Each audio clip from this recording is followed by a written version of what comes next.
At the age of 54, Matthew Perry, the actor and Friends star, passed away. He was found dead in his hot tub after some physical exercise. Now, he does have a history of heart issues, and so it is believed that it is possible that a heart attack killed him. We don't know if he had like a cardiac event and then face planted in the hot tub, and that's what killed him, or if it was just a heart attack, or if because Matthew Perry had an issue in the past and had a history of substance abuse, if that's potentially what played a part in his death.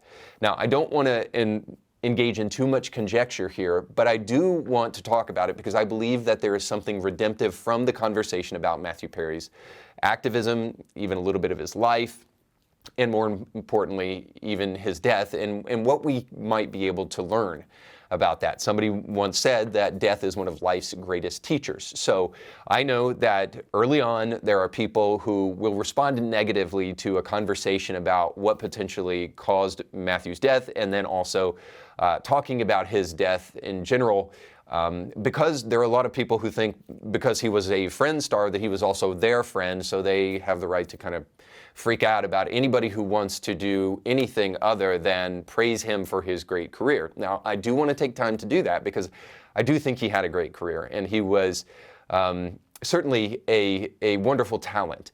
But I also think that there is some redemptive conversations that we can have about his life, as already suggested. Now, in the information age, I also recognize that I run the risk of talking about Matthew Perry and entering into celebrity gossip, or seemingly so, when there's a myriad of other things that perhaps are vastly more important. You know, I could do a whole podcast about Jesus or classic literature, and of course I would love to do that, but you clicked on or are listening to a podcast that has Matthew Perry in it, and perhaps that's why you did it. And so even if I don't specifically speak about things that are much more transcendently important than the death of one individual person, I do believe that there is an important conversation lurking underneath that we need to be willing to have. So yes, we want to first of all offer condolences to the family, and we want to offer those to anybody that was close to him and say, this obviously is a difficult time, regardless of any of the things that I'll say here. And thoughts and prayers do go out to each and every one of those people. I even took the time to pray for his family last night as I was thinking about this segment in the show. But there is a couple of things that I think are important to note about his life that I think will help fuel future conversations about the kind of activism that Matthew was involved in, but also the life in which he lived. So first and foremost, I want to just pay attention to the thing that we all know him for, and that is that he is a comedian. And I think that this is important to mention in light of such a tragic event, because Matthew provided joy and laughter to a bunch of different people. And frankly, life is filled with a bunch of difficulties, a bunch of drama and baggage, and sometimes unnecessary drama. It's important that we have these kind of people who can make us laugh. I think actors are the storytellers of our age. They're not just entertainers. I think that they can craft stories that impact and shape the way we view culture. And I think comedians especially fall into that kind of bracket of a special kind of actor who can bring joy to the lives of an average person. And I think that there's something praiseworthy about that. And then secondly, I also want to point out that in Matthew's memoir, he spoke about a conversion experience of sorts that I think is really interesting to talk about. And it will factor into kind of what I want to say in the conclusion of this segment of the show. But I want you to hear in his memoir what he had to say while he was struggling with addiction. One of the things that happened to him, and it says this: while detoxing from Xanax, Perry felt both physically and emotionally awful, filled with shame and guilt. He wrote, "I frantically began to pray. God, please help me. Show me that you are here. God, please help me." Perry then noticed a small golden light in the air growing bigger and bigger. "I was starting to feel better," he recalled. "And why was I not terrified? The light engendered a feeling more perfect than the most perfect quantity of drugs I had ever taken." That's kind of interesting. "Feeling euphoric now, I did get scared and tried to shake it off, but there was no shaking this off. It was way, way bigger than me. My only choice was to surrender to it. For the first time in my life, I was in the presence of love and acceptance and filled with an overwhelming feeling that everything was going to be okay. I knew now that my prayer had been answered.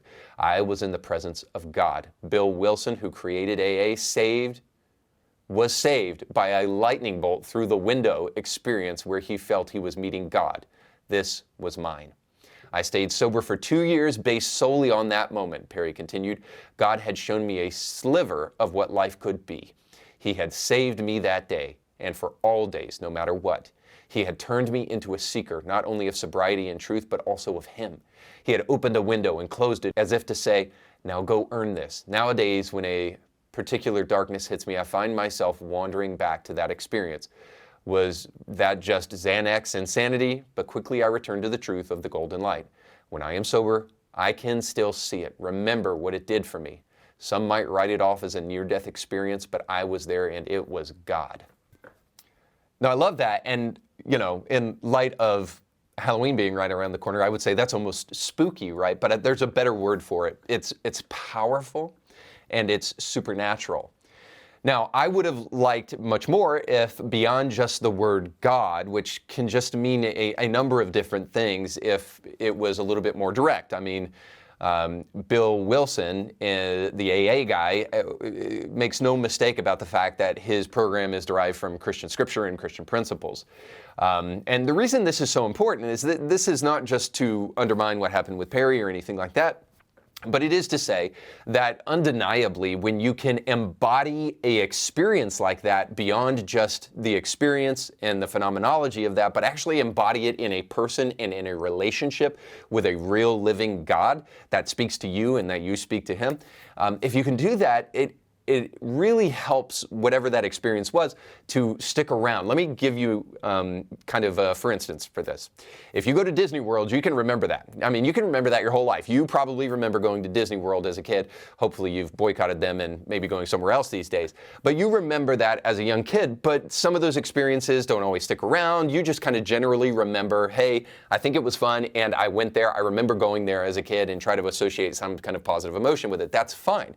But that's way different than interacting on a daily basis with your kids or with your wife. Now, the question comes, why? Simply because that kind of personal interaction and that relationship is way more meaningful than a place or an experience. And if you know somebody, you are way less likely to question whether or not that person exists. Like, you will never convince me, no matter how much evidence you throw in my face, that my wife doesn't exist. Why? Because I've met her. And all I'm saying is that experience, as profound and cool as it is, would have benefited from the knowledge of that God being the Jesus of the Bible or whatever God that He expects it to be. But I think to drill down into more specifics from that experience would have really helped. And that kind of brings us to the next point, is that Matthew Perry's life is also a bit of a cautionary tale. Now, let me be really careful here. I don't want to suggest that I know how he died. I don't. I don't know if he was high. I don't know if years of drug use had caused such wear and tear on his body that it had made his heart weak, so that after physical exercise and then getting in the hot tub, that combination of things really played a part in his death. I don't know if it was drug-induced. I don't know if he was high when he had this cardiac event. There were no drugs found at his house. However, there were prescription drugs, which can be sometimes just as lethal, especially if taken with alcohol or anything else. There were anti-anxiety pills and antidepressant drugs found at Matthew Perry's house. Now, again, we don't know if any of that played a role in his death. But even if we take kind of how he died to one side and just look at the life and some of the way Perry talked about addiction, if we just look at that, we can maybe kind of formulate an understanding of perhaps the ways in which we're not really having a healthy conversation about addiction in the present. And so to enter into evidence to that claim, I want to show you an interview that Matthew Perry had on the BBC, where also he was kind of debating a guy named Peter Hitchens. I'll get to who Peter is in just a moment, but here's a clip of Hitchens and Perry talking about addiction from about 9 years ago. Check it out. The point is to stop drugs and alcoholism by just people never starting? Well, you two believe in this fantasy of addiction in which people lose... Fantasy of addiction. Complete fantasy, in which people lose all power over themselves and become victims of this terrible, frightening disease. But right now you're quoting... Let me finish. This is what you believe, this terrible, frightening disease after which they cannot stop taking drugs. If you really believed that, then you would presumably think the best thing would be that they never ever came in contact with those drugs. Of course. Wouldn't it therefore be wise to deter them from doing so Yes. by a stern and effective criminal No. justice system, which actually persuaded them it was unwise to take the drugs in the first place. When do I get to Simple point. speak? If I'm you dying really to be- speak. If you really believe in it, you'd agree with When me. can I speak? Speak. Okay, I so didn't come here to be quiet. neither did I. No, I so didn't come here to listen to ludicrous things like that either. So Well, you tell me why it's ludicrous if you're so clever. I will. I doesn't will. work. The American Medical Association diagnosed it a disease in 1976. So you're saying that that's incorrect? Look, people. Are you saying that that's the medical incorrect? profession is constantly doing extraordinary things. Now, some of you recognize the name Hitchens there, and this is the brother of Christopher Hitchens, the well-known atheist. Now, Peter Hitchens isn't very well known in the United States, but he is very well known in England as a great thinker, as a politician, and to almost the exact opposite of Christopher Hitchens, he's known as a Christian and a conservative. But he is well known in England, and that's why he's on this program here debating back and forth with Matthew Perry. And the context of what they're talking about is the war on drugs. So it is Hitchens' position that the war on drugs might actually have been a good thing, not saying that all of it was good, but tough on crime actually would help those people who are struggling with drugs because it puts them in a place where they're not getting those drugs. Now, you can say what you want to about whether or not you have access to drugs in prison and all of that, but suffice to say, the point that he's trying to make, which I find is so often lost in social media circles, which is no surprise, which is why I have this show. We need to think for ourselves about these things. There might be small contradictions to his point, but it doesn't undermine or small contradictions to what he is saying, but it doesn't undermine the ultimate point that he's trying to make, which is this, is that being tough on drug offenders is a benefit to them, whereas Perry wants to argue that there is more of a kind of soft glove approach to addiction and to people who have drug abuse. And that is acknowledging that addiction is a disease, and people who are diseased, you don't throw them into prison. You know, you might put them in a treatment facility or put them on medication, but you don't throw them into prison. Now, just something real quick about the war on drugs and those who would say, well, the war on drugs was obviously a disaster. Well, I'm not so sure about that. Were there ways in which the war on drugs was ill-conceived? Sure.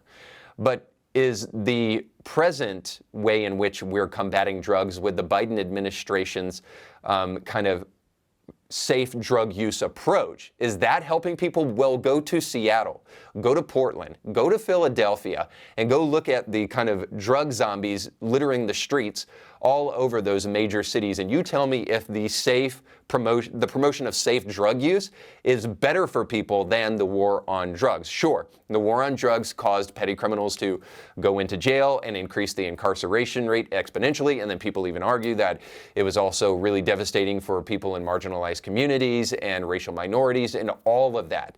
But the statistics are out in terms of petty drug crimes and how often those people who are accused of petty drug crimes turn into people who are not just drug abusers, but also people who usually end up selling those drugs in larger quantities than they might have had in their possession when they were arrested. So suffice to say, I don't know that the war on drugs is as bad as we often want to make it. And if we do want to take away the thing that is causing these people to really suffer and to struggle, I would argue that Peter Hitchens has a point here, that it might be important to take those drugs away.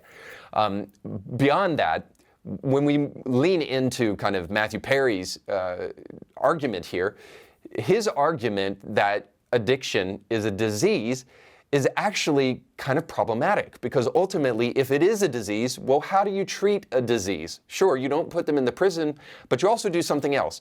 Well, you medicate a disease. You try to find medicine that will take care of that disease and get it out of your body, right? If you have cancer, you're going to try to find the medicine that will take care of that disease. And so here's the problem. One of the problems with calling addiction a disease is that it becomes a tool for big pharma simply to medicate people more. Now again, I don't know if drugs had anything to do with Matthew Perry's death, but I can honestly tell you, for an addict to have anti-anxiety pills and anti-depression pills in his house is not a good thing. It's not a healthy thing for people.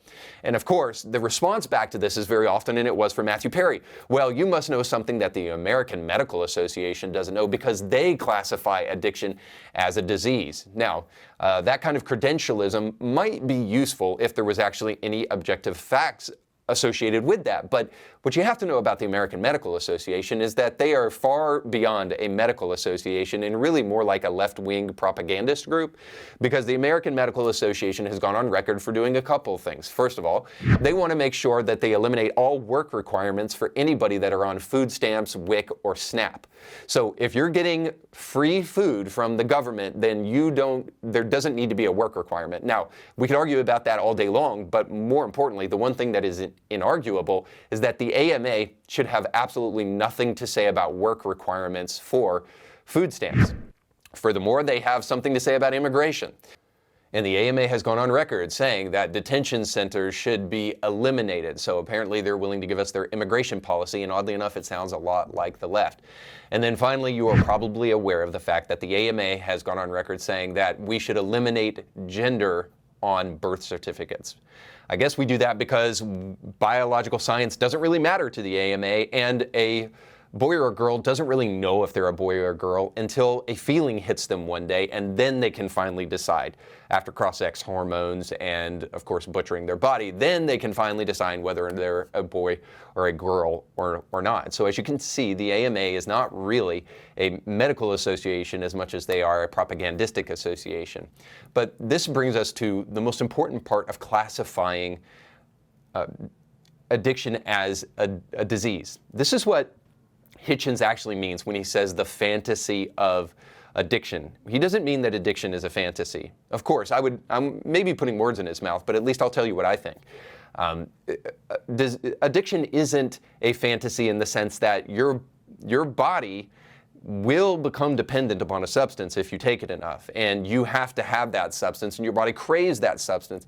But addiction is a fantasy in that it is a disease, not that your body can't become dependent on this chemical substance, but that we call it a disease. And why is that so problematic? Well, simply, a disease is not a choice, and an addiction to a substance is. And in the same way, the cure for a disease is not really a choice. You choose to take medicine, and you choose to try to change maybe your diet or something like that if you have a disease based upon whatever your doctor's recommendation is, but you hope that the medicine will do what it's supposed to do. You can make all the choices in the world, but it still may not work. Whereas addiction is vitally different. The moment you stop taking the thing that you're addicted to, your addiction is totally gone. It's purely cured by choice.